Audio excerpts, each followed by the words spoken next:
অটোক্যাডে একটা অপশন আছে ডিভাইড। তো আমরা এখন দেখব ডিভাইডের ব্যবহার। তো ডিভাইড অপশনটা কোথায় থাকে?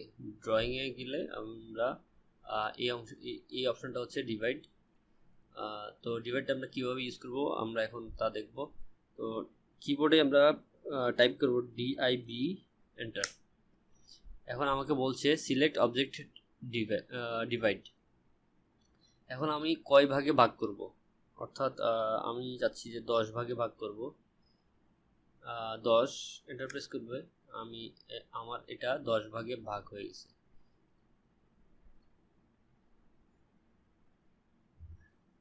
তো ভাগ করার পরে এখন আমাদের প্রথমে এই অপশন, এই চিহ্নটা নাও থাকতে পারে যখন আমরা ডিভাইড করব।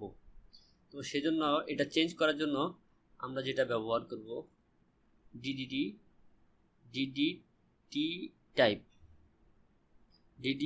টাইপ।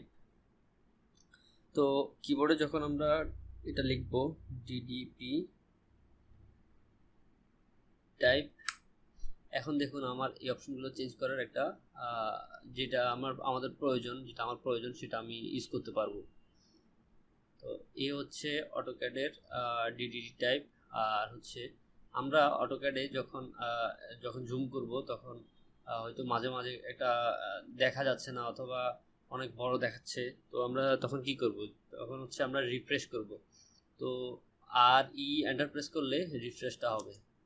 এখন ছোট হয়ে গেছে, এখন আমি দেখতে পাচ্ছি না। তো আমাকে আবার এন্টার প্রেস করলে আমাদের এই অপশনগুলো দেখাবে।